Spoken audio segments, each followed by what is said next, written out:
अस्सलाम वालेकुम, good morning students. उम्मीद है सब खैरियत से होंगे।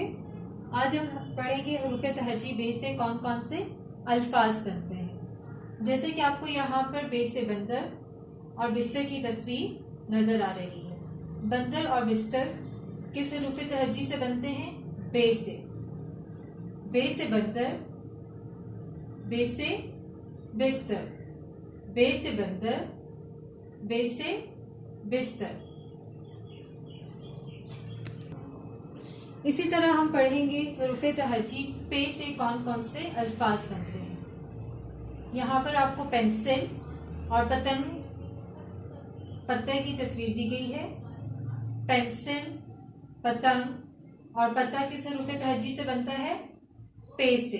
किस हरूफ तहजी से बनता है? पे से।